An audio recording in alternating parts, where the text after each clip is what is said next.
Hello, this is Shadows at Zero. I'm going to be attempting something a little different. I'm trying out a new recording method. And, this is mainly just going to be a test video. Do not expect anything spectacular or you will be sorely disappointed. Anyway, this is my control setup.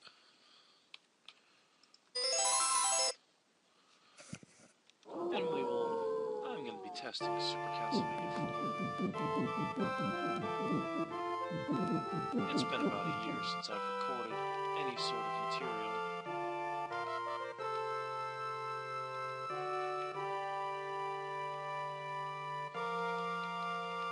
Apparently my control is still on set.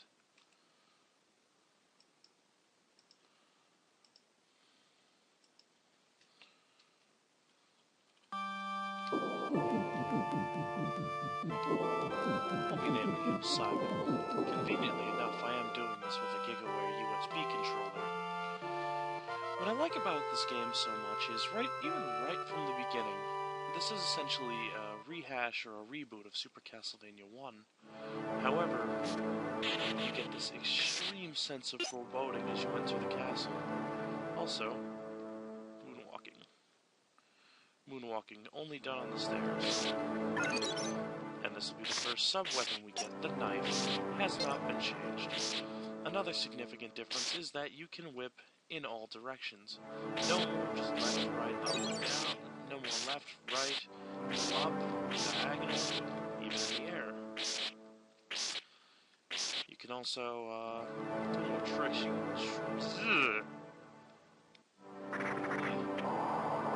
Also, the sub-weapon command, because now you whip up when you hit up in the attack button, is now been replaced with the R button, which is a whole lot more convenient because you normally have the issue going upstairs. I'm going to be quiet here for a minute just so you can listen to this music.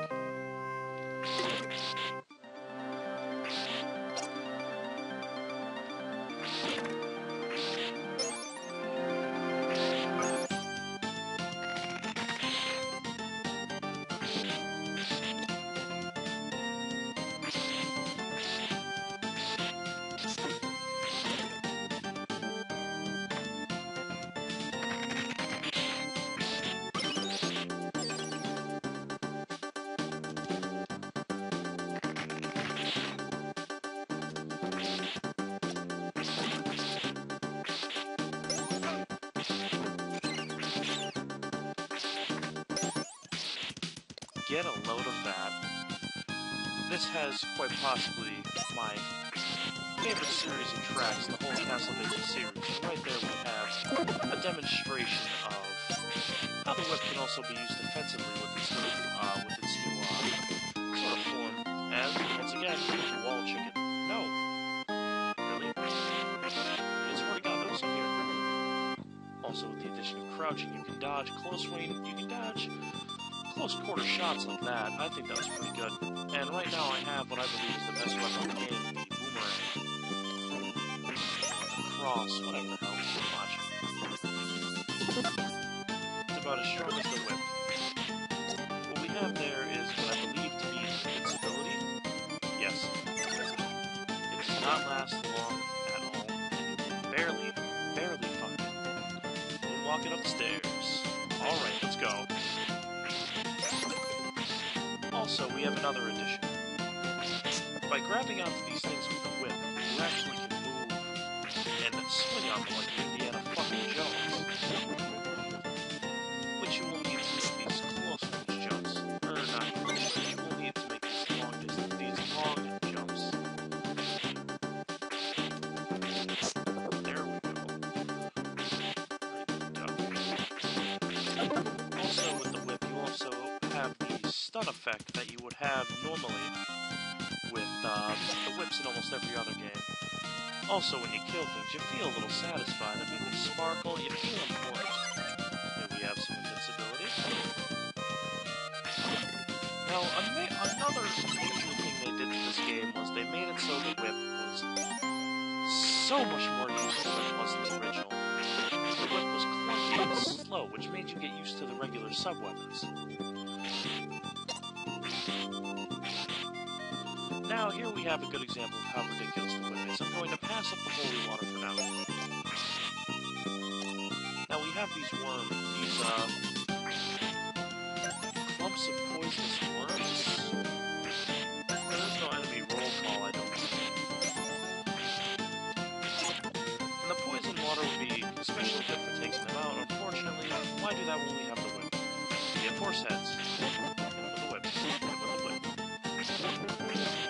Your whip is the most powerful thing you have at this point.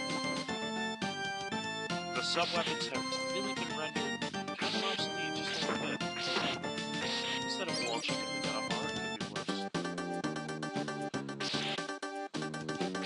Well, you notice I am taking hits here and there. That's mainly because this is a test walkthrough and I really don't care all that much. Another thing, you don't fall through stairs. It's spectacular. I like to take a different sub-weapon, the stopwatch. Freezes certain enemies in place for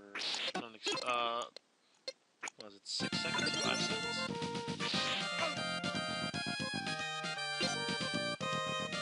It's alright. I will take it up. Actually, I'll take the knife. The knife is probably, it's tied between the knife and the stopwatch. Now, in the original Castlevania, you were really strapped for hearts. This one, you're really not. If you've watched my heart counter, I just realized it hit 70. The max you can have is 99. And I really haven't been using the sub-weapons all that much.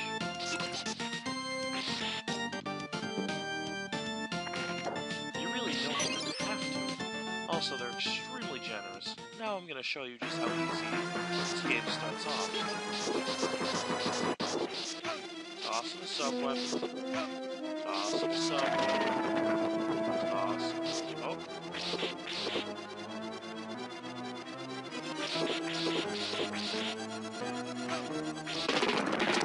Extremely easy, and this is me not even really caring all that much. And as Castlevania tradition, you get the orb to complete the next stage. Also, you also get a free man after you receive X amount of points.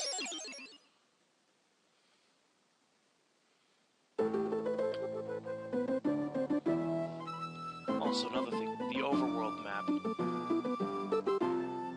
I believe the artwork for this is very well done considering the time period. Also, the transition music is fantastic. It also shows you where you'll be fighting mini-bosses and bosses on the map. Also, you keep your whip upgrades.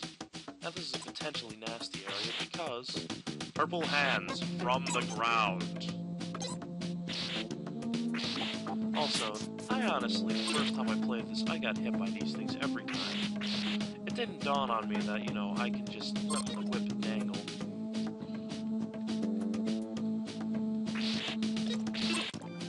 Spiders, kill them. Now the axe is the game's intended choice for dealing with these goddamn spiders. But, as I'm going to show in a minute, assuming there is another one, you just whip up diagonal and equally as effective. No big issues anywhere. Now those can be annoying. They are small and hard to hit. I will try and use the sub-weapons as much as possible, but would really let me use them.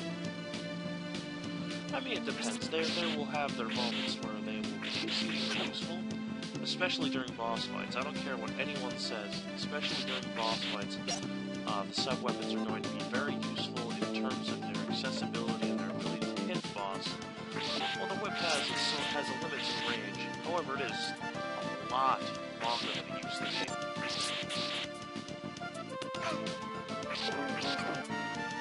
Shit will come at you on the screen from every direction. The game will pick up in difficulty. Now this, I don't like. We're over, I believe, a pit? If you fall in it, you can actually jump out of it. You can, as long as you repeatedly keep jumping on it, you won't sink. I have the power! So let's say you miss your platform. Oh no, see? It stays there. The frogs are annoying just because they're such small targets and they do move around relatively erratically. So I'll just leave this here. Yep, run into it and they die. It's like a fucking frog zapper.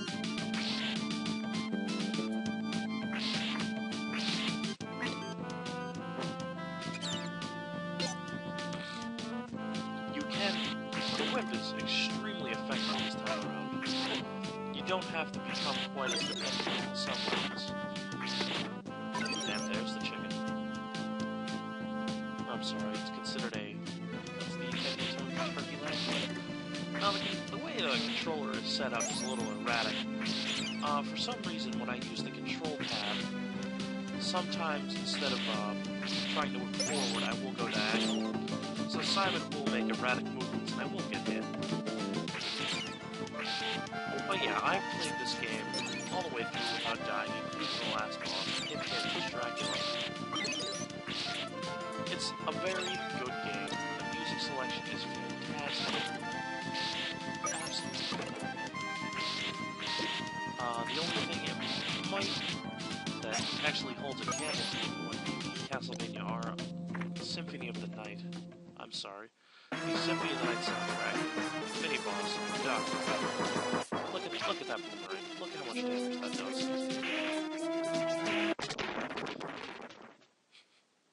Trevor can fly.